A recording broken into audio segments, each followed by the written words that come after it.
America Iran యుద్ధంలో కీలక పరిణామం చోటు చేసుకుంది. వెనక్కి తక్కిందా ఇరాన్? ప్రస్తుతం దీని గురించి మాట్లాడుకుంటున్న క్రమం సంచలన ప్రకటన చేసింది ఇరాన్. ఇరాన్ అధ్యక్షుడు మసూద్ పెజెష్కియాన్ కీలకమైన వ్యాఖ్యలు చేశారు. గల్ఫ్ దేశాలకు ఇరాన్ క్షమాపణలు చెప్పుకొచ్చింది. గల్ఫ్ దేశాలపై దాడి చేసే ఉద్దేశం తమకు లేదు అంటూ కూడా గల్ఫ్ దేశాలపై దాడి చేసే ఉద్దేశం తమకు లేదు అంటూ చెప్పుకొచ్చాడు ఇరాన్ అధ్యక్షుడు మసూద్ పెజెష్కియాన్. తమపై దాడి చేయకుంటే మేం కూడా దాడి చేయమంటూ చెప్పుకొచ్చాడు ఆయన. ఇక నుంచి అయినా గల్ఫ్ దేశాలను అమెరికా స్థావరాలుగా మార్చకండి అంటూ వార్నింగ్ కూడా ఇచ్చేశాడు. పనిలో పనిగా అమెరికా ఇజ్రాయెల్కు లొంగే ప్రసక్తి లేదంటున్నాడు పెజెష్కియాన్. గల్ఫ్ దేశాలను చావగొట్టి సారీ చెప్పింది ఇరాన్. ఇప్పటికీ విడిచిపెట్టట్లేదు.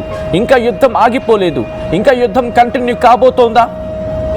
ఆ అంశం గురించి మాట్లాడుకుంటున్న తరుణంలోని ఇప్పుడు ఇరాన్ అధ్యక్షుడు ఇరాన్ ప్రెసిడెంట్ చేసిన వ్యాఖ్యలు ప్రస్తుతం పెను దుమారాన్ని రేపబోతున్నాయి. ఎందుకంటే కొద్దిసేపటి క్రితం ఆయన చేసిన వ్యాఖ్యలు చాలా కీలకమని చెప్పుకోవాలి.